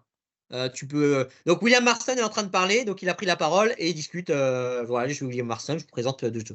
Donc, c'est plutôt bien fait, c'est un avatar animé, c'est gratuit, donc voilà, amusez-vous. On peut passer à mon avis, Hello, si c'est techniquement. Donc, ça, c'est Pictory. Tu peux essayer de la lancer, je pense que ça ne buggera pas On trop. va voir. Donc là, c'est Pictory, il m'a fait tout le script. Pardon? J'ai pas entendu. Pictory a fait tout le script et les voix off, à différence des autres. Ok. Section de transport. Un module d'argent. Non, on n'entend pas. C'est dommage. On peut Ça bug, demander c'est à ça? ChatGPT d'améliorer Teams, non? On peut Ah pas ouais, ça challenger serait bien. ChatGPT. Mais, Va développer en gros- des nouvelles fonctionnalités chez Teams, s'il te plaît. En gros, l'idée, vous allez sur Pictory, vous créez votre compte, c'est gratuit. Il y a peut-être une limite de création de vidéos, mais bon, c'est des vidéos récurrentes et ça vous permet de tester l'outil. Donc, ça vous fait des vidéos comme ça, il vous propose des images de fond, vous pouvez les remplacer et du texte en surligné, sous-titré. Donc, voilà, c'est fait, vous avez une vidéo de 2 minutes qui explique votre sujet. Donc, pour la communication, c'est très bien. Ensuite, nous avons LipDub, je ne sais pas si ça marchera, donc je vous ai fait une petite vidéo, donc des vidéos que j'ai envoyées à droite à gauche. Donc excusez-moi pour cette tenue magnifique sportive. Donc une version anglaise. Je ne sais pas si on va l'entendre. Non, à mon avis, ça marche.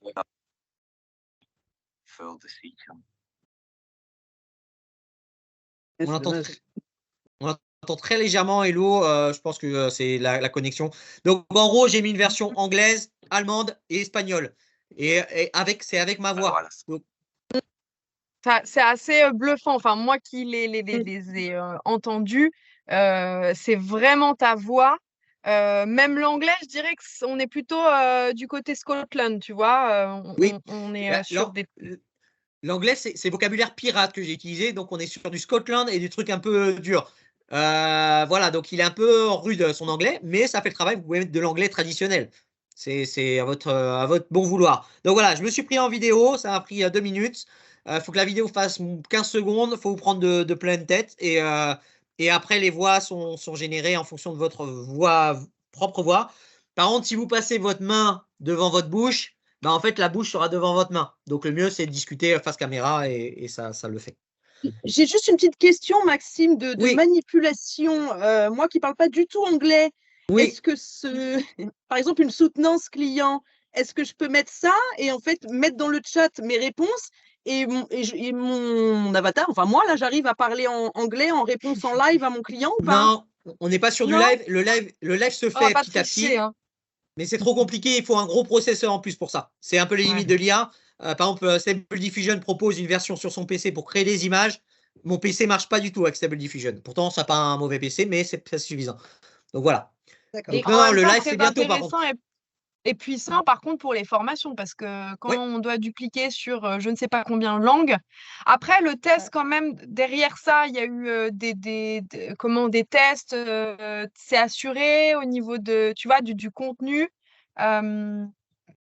T'as fait usage. Est-ce que vraiment en anglais, c'est Oui, bien formulé? Ouais. alors, en anglais, c'est bien, en italien, c'est bien, en espagnol, c'est bien. Donc, les 3 gros langages sont bien. L'allemand, je ne suis pas allé demander un allemand, mais dans l'ensemble, voilà, si 3 personnes me disent que c'est bon, déjà de base, on est sur bien. L'italien m'a dit que, voilà, c'est bonjour Albéric d'ailleurs. Il m'a dit que ce n'est pas tout à fait ma voix, mais la sonorité était bonne. Et un petit clin d'œil aussi, du coup, en espagnol, c'était pour un autre consultant, c'est Cédric. Donc, voilà, pour lui faire une petite traduction labiale. Voilà, comme je sais qu'ils sont là, bonjour à toute l'équipe. Alors, à la fin. Hop. Ouais, alors création de mascotte, voilà, pour vous montrer un peu ce qu'on peut créer. Donc, la petite Alex que vous rencontrerez dans le module, qui intervient sur un podcast. On a William Marston qui intervient en tant que mascotte GPT.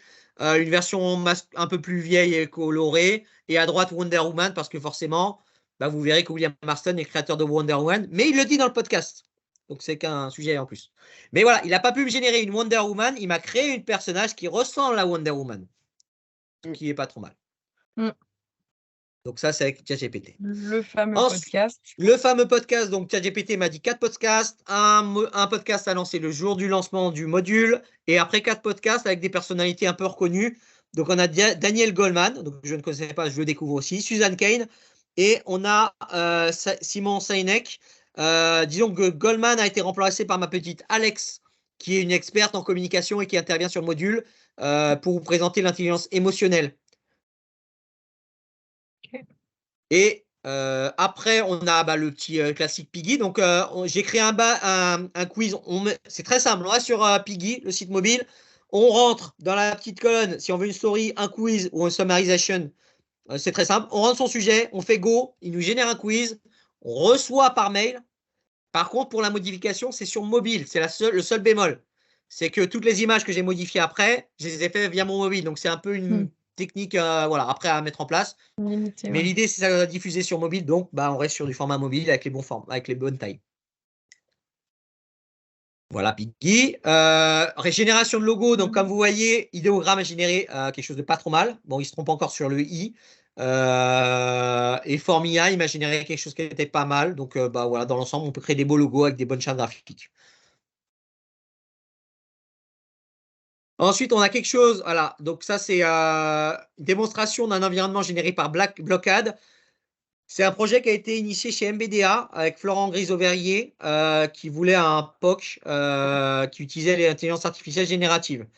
Donc l'idée, c'est de créer un jeu d'aventure dans un entrepôt avec des zones de clic. Et quand on clique sur la zone, on a une question qui apparaît.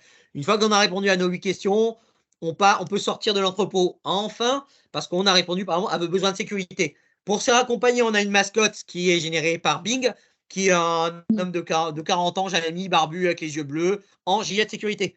Donc à chaque fois, il apparaît, il pose une question avec des jeux de mots. ChatGPT, je lui ai demandé de faire des blagues. En partant de cette utilité du POC de chez MBDA, j'ai créé un quiz pour parler des 4 couleurs. 4 couleurs en environnement 360, c'est plus sympa qu'un slide classique. Et du coup, on parcourt le 360 et on clique sur sa couleur, on a sa question. Mais ça, je vous laisserai le faire par vous-même. Voilà, donc il génère des belles images. On a 5 essais et c'est gratuit pendant 5 essais. Voilà. C'est en style manga parce qu'il y a un blocage sur la qualité graphique. Et le petit bonus qui est ChatGPT intégré dans un module de formation. Donc en haut à droite, nous avons un module qui a été créé pour MBDA, qui est le POC, qui était une fausse chef de projet qui s'appelle Isor et qui nous répondait naturellement sur la méthode agile. Donc on lui posait la question qu'on voulait, il y avait un rappel du persona et elle nous répondait par la suite. Et en dessous, je vous ferai converser avec William Marston en personne. Donc posez-lui des questions et n'hésitez pas à nous envoyer des captures écran de vos réponses. Comme ça, on sait ce qu'il a répondu. S'il a faux ou pas faux, et si vous trouvez que c'est bon, bah voilà, ça fait une solution peut-être à intégrer dans vos modules de formation pour varier un peu les modalités. Petit bémol, c'est très long à afficher les réponses. Donc quand vous le faites, ne désespérez pas. Il y a encore le problème technique qui est là, la connexion Internet, l'API de ChatGPT qui prend du temps, mais dans l'ensemble, c'est plutôt viable. Et mon prompt qui a permis de paramétrer l'IA en William Marston. Voilà, c'est le gros bonus, c'est le game changer pour la formation de demain. Quid? C'est vrai que je pense que le débat est quand même nécessaire parce qu'il y a les réalisations et derrière, c'est de se dire. Jusque-là, c'est plutôt de savoir ce qu'en ont pensé les participants avant de se dire avantage ou effet de mode. On a peut-être nous notre avis, mais est-ce qu'il y a un avis partagé ou par la salle? Parce que c'est vrai que là, on a beaucoup parlé, mais c'est peut-être bien aussi de vous entendre. Enfin, si vous avez des choses à nous dire, en tout cas, ou à nous partager de ce que vous avez vu aujourd'hui ou de ce que vous pouvez faire aussi dans vos usages au quotidien. Ça peut être important de lancer un débat ou pas. Si quelqu'un veut en parler, de ce qu'il a vécu aujourd'hui avec ce module-là et s'il le vit aussi lui au quotidien dans ses pratiques, est-ce que c'est vraiment un avantage? Est-ce qu'il y a des inconvénients, des difficultés? Alors, si vous voulez, je peux parler. Bonjour Maxime. Bonjour, c'est avec. Alors, moi, j'ai trouvé ça très intéressant. Je note tout de même que voilà, pour tout ce qui est être remplacé par l'IA, il va y avoir un petit peu de temps parce que l'air de rien, tout ce qu'on demande à l'IA, c'est des résultats alors qui nous font gagner du temps, mais auxquels on s'attend déjà et qu'on doit contrôler nous-mêmes finalement. Donc sans la compétence, l'IA, enfin sans la compétence du demandeur ou du prompteur, l'IA n'a pas d'utilité en soi. C'est ça, exactement. Oui, on est d'accord. Oui, c'est un vrai sujet. C'est ce qu'on disait, on ne sera pas remplacé par l'IA. Pourtant, les gens avaient la crainte d'eux. On l'avait projeté, on sera remplacé par quelqu'un qui, en effet, sait gérer, bien prompter l'IA, voir ce que disait Maxime aujourd'hui, utiliser plusieurs IA. À côté de ça, je pense qu'aussi le métier de Maxime fait qu'on ne peut pas s'inventer prompteur. Moi, demain, on me demande de créer un module alors que je gère la com et le marketing. Je ne suis pas sûre, même en étant une grande experte du prompting, bon, je ne le suis pas, hein, parenthèse, mais je me mets en condition, je doute que ce soit aussi optimal que ce qu'a fait Maxime, puisque Maxime aussi a cette expertise d'ingénieur pédagogique. Tout à fait. Mais sans ça, sans le prompting, je pense que Maxime, non, on n'aurait pas eu ce module-là et cette réalisation-là. Voilà. Et c'est vrai que les IA évoluent énormément aussi. Question peut-être d'Antoine aussi. Et Iman aussi, ouais. Il y avait quelqu'un avant moi, hein, je peux prendre après. Oui, c'est Iman. Ah, c'est Iman alors. Ok, bah du coup, en fait, par rapport à la question, moi je dirais les deux. Ça peut être utile pour dans plusieurs situations, mais on est vite fait bloqué par plusieurs éléments, notamment tout ce qui est sécurité, éthique, etc. Je parle de mon côté, en fait, pour tout ce qui est... Moi, je peux l'utiliser, par exemple, pour la génération des objectifs pédagogiques, pour l'amélioration des cahiers des charges, etc. Mais quand on commence à parler du métier, plus précisément, c'est là, en fait, on s'arrête vite fait. Pour les scripts des vidéos, en fait, c'est compliqué de le mettre en place. Mais pour la génération des images et tout ça, en fait, ça aide grandement. Surtout qu'en interne, ici, on n'a pas tous les outils qui vont avec. Pas de Photoshop ou autre, donc voilà, ça facilite la tâche. Et moi, personnellement, j'ai même pas les compétences pour travailler sur une image de A à Z, etc. Donc, ça aide. Mais pour ce point de métier précis, c'est compliqué, en fait, d'utiliser l'IA. Antoine? Ouais, par rapport à ce que disait Image, je trouve ça très intéressant parce que moi, je suis pas concepteur, je suis plutôt prescripteur, un peu, enfin, plus chef de projet, façon de parler, quoi. Et, et par contre, je suis assez curieux et en fait, en fin d'année dernière, on a commencé à s'initier un peu au prompting et c'est là où j'ai découvert cette fameuse méthode Codraft. Et en fait, on se rend compte que, en fait, comme tout nouvel outil, ça nécessite de s'y intéresser, d'être curieux, de creuser. Et ce que tu as fait, Maxime, et on s'était croisé au Learning Activist où tu avais présenté justement le module de discussion avec dans Storyline. C'est un temps, je vais pas dire que tu passes un temps fou, mais tu dédies beaucoup de temps et beaucoup de curiosité à t'intéresser à tout ce qui se passe dans l'écosystème. Parce que la plupart enfin, je dis pas la plupart des gens, mais je pense que la majorité des gens ne font pas forcément. Et dans les entreprises, en tout cas, la question que ça pose, c'est finalement comment est-ce qu'on fait pour accompagner les gens à devenir, à bien prompter. Et derrière l'utilisation des outils, en fait, j'ai l'impression qu'on est en plein boom, en fait. Mais il y a un moment, il y a des outils qui vont mourir de leur belle mort parce que ils répondront pas à un modèle, leur modèle économique et le modèle d'usage va pas matcher. Donc il y en a qui vont rester et d'autres qui vont mourir. Et donc c'est très intéressant aussi de pouvoir les tester. Après, la question que je me pose, c'est plutôt pour vous, notamment par exemple pour des métiers type graphiste. Moi, je suis très sensible à tout ce qui est esthétique, mais je suis pas graphiste. Je dessine un peu, mais vite fait, voilà. Mais par contre, c'est vrai qu'en donnant un prompt, en générant différents prompts, nous, on utilise pour générer des images, on a Bing Entreprise, donc DALL-E, et on utilise en fait ce qui s'appelle Chat Atrono, mais en fait qui est basé sur GPT 3.5, GPT 4, 128, etc. Mais qui n'utilise pas du coup de données d'Internet, enfin extérieures. Et en fait, pour générer des images, on se rend compte que il faut être très précis et ça reste une technicité en fait de générer des prompts pertinents. Et la question que je me pose plus, c'est derrière les métiers de graphiste, qu'est-ce qu'ils deviennent?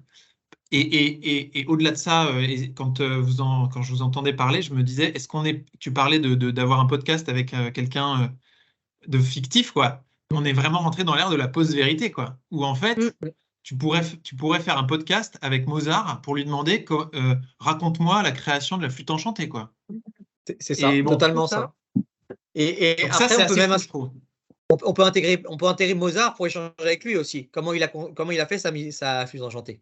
Et c'est là où on va plus loin. Maintenant, le principe le plugin, ce que j'ai développé, là, je l'ai pratiqué, j'ai vu, ça me prend 10 minutes pour le plugger sur n'importe quelle personne et n'importe quel profil. Donc, si on veut un Mozart dans son module, parce que c'est un module sur la musique, ben, on fait intervenir Mozart et pourquoi pas avec son copain Beethoven parce qu'ils s'entendent bien. Et on peut intégrer Chopin parce qu'il est là. Et on insère d'autres personnages modernes et anciens pour confronter leur point de vue. Donc, ouais, le podcast, là, c'est William Marston qui parle. Simon Sinek, je ne pourrais pas le faire venir en personne. Sauf qu'il y a tellement de données sur Internet qui permettent de personnaliser Simon Sinek et de créer quelque chose de plus intéressant derrière. Et ce que tu disais aussi, Antoine, c'est que ça évolue et on en vient aussi, il faut monter, et c'est Maxime qui nous le partageait, il faut rester constamment en phase aussi toi tu l'inverses, learn and test, et c'est assez cyclique, Maxime, parce que on voit bien que les IA, elles ont évolué et elles évolueront toujours, et chaque mois, il y a une nouvelle IA qui sort, et donc ça veut dire que ça nécessite quand même de monter en compétences, et c'est aussi pour ça, on s'est fait ce défi-là, aussi grâce à Maxime qui est très curieux, et donc on a poussé encore plus loin et on a fait ce challenge-là. Mais même au-delà de ça, c'est que l'idée maintenant aujourd'hui, et grâce à Maxime et nos experts, on a projeté aussi des formations pour pouvoir et qui seront constamment mises à jour parce que il faut quand même monter en compétences et c'est ce qu'on disait, c'est que demain, on peut être curieux. Derrière, moi, je sais que j'ai besoin quand même d'un appui à minima parce que j'ai besoin quand même d'outils, de méthodos. Je peux pas me lancer, dans n'importe quoi. Je vais même peut-être perdre du temps et il est même préférable de pouvoir monter aussi en compétences, bon, c'est un catalogue assez complet, hein, je laisserai la parole à Maxime et Lauriane pour en discuter. Aussi, Mais peut-être Maxime, entre avant 8 et d'en 30, ouais. parler, Mm. je sais qu'on est un Ouais, peu dans le on a timing plus ric-rac. un peu Ouais, serré, mais je me dis, allez, profitons-en quand même. C'est ton retour aussi, toi, d'expérience en c'est termes ça. d'usage de l'IA dans ton quotidien formation, les limites, les avantages. T'en Ah, avais projeté quelques-unes. voilà, je reprends un peu ce que tu disais, c'est que les IA évoluent tellement vite et quand on parle de formation IA, moi, c'est quelque chose qui me tient à cœur. C'est que voilà, tous les jours, je fais de la veille, je recherche, j'évolue et le but de toutes les formations que je vois depuis le début, c'est que c'est des formations stables et elles ne bougent pas trop. Donc, le but, c'est de faire quelque chose qui puisse évoluer avec l'air du temps et s'appuyer sur une veille technologique qui soit bien, les tester, les valider et voir où on va. Donc, en gros, les avantages de l'IA, ça me sert beaucoup ça me sert beaucoup. Donc, je suis très créatif, mais ça me sort encore plus d'informations pour en gros, on me donne des idées créatives, j'en ai, et on assemble les deux, on a quelque chose d'explosif. Optimisation de la production, quand on voit le module que j'ai réalisé, ça m'a pris 2 semaines et demie. Le plus long, c'était mon travail d'intégrateur et les erreurs que j'ai recensées, que Leda, Pascal, Virginie m'ont faites, c'est que il y avait des erreurs techniques et de variables qui ne marchaient pas ou des boutons qui ne marchaient pas. Donc ça, l'IA ne m'a pas sauvé là-dessus et c'était mes erreurs. Donc l'erreur humaine, j'ai optimisé le temps de production, mais j'ai fait des erreurs par la suite. Un gain de temps forcément, optimisation budgétaire. Forcément, quand on passe que 2 semaines et demie sur un projet au lieu de 3 mois, on est plutôt bien et on n'a pas besoin de faire venir un expert métier, on l'a sous la main. La structure, parce que forcément, il nous amène une structure qui est assez intéressante. Productivité et structure, parce que voilà, il m'a fourni un plan du module. Moi, j'ai fait bêtement copier-coller et vous verrez ce qu'il propose. D'après les retours sur les personnes qui ont testé, c'est assez logique pour comprendre le disque. C'est jeu, un peu comme un CV. C'est jeu, toi et nous. Et sur le disque, il a appliqué la même méthode. C'est assez bluffant là-dessus. Donc, je vous laisserai regarder le contenu et me dire ce que vous en pensez. C'est un expert sur mesure pour mettre en place le parcours.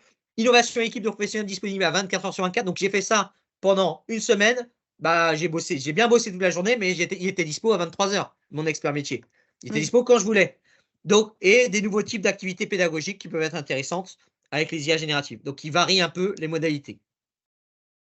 Bon, tu vois, 24 heures sur 24, il faut faire attention avec les sujets, ce qu'on disait, RGPD, droit à la Oui, oui, oui. déconnexion aussi, c'est Oui, oui, des oui. choses après. Mais là, c'est plus dans l'usage, voilà, enfin, C'est on en ça. vient un peu aux limites aussi des IA. Bien sûr, les limites.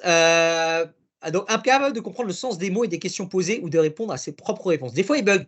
C'est le principe des tokens qui peut ingurgiter. Donc, un token, c'est une phrase qui sort. On est limité en token en fonction des réponses de l'IA. Je ne sais plus combien c'est pour ChatGPT, une limite. En gros, il oublie des choses avant, ce qui fait qu'il hallucine. Donc, il peut se tromper sur des réponses, donc il faut rechecker. Il ne peut pas résoudre des problèmes humains ou sociétaux. Et ça, c'est pour le moment des trucs un peu plus sur la sensibilité. Il n'arrivera pas. Il est très carré. L'exactitude, l'authenticité et la fiabilité des résultats de ChatGPT sont toujours sujettes à caution. Donc, bien sûr, méfiez-vous. Il nous donne des bons résultats. Méfiance. Là, il est mieux maintenant. Je suis sur le GPT-4. Vous regarderez le module. Je pense qu'il ne se trompe pas beaucoup. Les limites techniques liées à vos systèmes d'information, forcément, tout à l'heure on parlait de sécurité des données. Nous, chez mon client, ils ont verrouillé les IA, donc toutes les IA qui arrivent, elles sautent. Ils vont peut-être le débloquer, mais en tout cas, voilà. Il y a la vitesse de vos serveurs et deux, la sécurité des données qui sont verrouillées par DSI ou pas. Les données à vérifier qui proviennent du web, donc forcément, il y a tout sur le web et c'est formé selon les opinions. Donc, quand on génère une image d'un secrétaire, bien sûr, c'est une femme, une secrétaire. Si on dit secrétaire masculin ou féminin, il y a des biais qui sont humains et qui se ressentent dans l'IA. Et bien sûr, les limites techniques. Donc, je parlais de Stable Diffusion tout à l'heure. Je n'ai pas réussi à le faire fonctionner. J'aurais bien aimé, mais ça bug. Et on est aussi sur l'idée de ChatGPT dans un mode du storyline. Ça lag. Vous verrez que ça prend un peu de temps. Oui, et peut-être même par rapport aux limites aussi, c'était bon, c'est plus sujet aussi RH. Et là, on sort peut-être du contexte usage formation, mais c'était intéressant. On avait parlé en conférence et même Florent ou Jean-Roch qui disaient aussi, si vous en faites usage et que vous mettez vos données type des secteurs comme la défense ou n'importe quel secteur finalement, forcément, comme on renseigne l'IA, nos concurrents vont être aussi renseignés. Donc, c'est aussi de pouvoir limiter les informations et les transformer. Par exemple, je sais pas, nous, on parle sous First Group. First Group, moi, quand je prompte, je parle sous Tartampion pour éviter ou les données de mes collègues ou autres. Je pense que ça aussi, ça fait partie des limites. Mais c'est pas des limites de l'outil en soi, hein, c'est le cadre que les entreprises doivent instaurer. Et pour le moment, on est en plein boom. Et je pense que les entreprises sont un peu dépassées aussi par l'usage qu'on en fait, nous, en tant que collaborateurs, au quotidien. Donc, c'est bien aussi de donner peut-être des petits techniques, parce que je sais que Maxime, toi, c'est ancré depuis longtemps. Oui, c'est peut-être Mais pas pour pour ceux tout le qui monde. vont faire usage suite au live, voilà. Hop, on en a parlé. Voilà. C'est que Et du coup, c'est Adilson Burgess qui avait sorti le principe du test and learn. Donc là, je suis allé un peu contre Adilson et je parle du learn and test pour les IA parce que je lis beaucoup. Après, je vais tester. Les IA sont super accessibles. Beaucoup sont gratuites. Donc, je vais sur les réseaux sociaux. Donc, un peu, il y a tout le monde qui parle dessus, mais il y a des choses intéressantes à ressortir. Du coup, je regarde la vidéo qui est présentée. Souvent, c'est des vidéos. Je regarde un peu. Je me dis, outil intéressant. Je note et j'y vais, je vais le tester. Ma liste d'outils s'agrandit de jour en jour. Je ne sais pas combien j'ai de pages sur mon document Word, mais c'est assez impressionnant. Donc voilà, apprenez et après testez. Vous pouvez faire l'inverse, mais sans connaître les paramètres de l'outil et ce qu'il fait, c'est un peu comme partir sur un prompt qui est pas complet. Donc là, on est bien sur du learn and test et voilà, j'aime à le dire. Et bien sûr, petite question voilà. de fin. Je ne sais pas si on aura le temps. Mais j'avoue, on a ouvert le débat finalement aussi, donc ça y répond.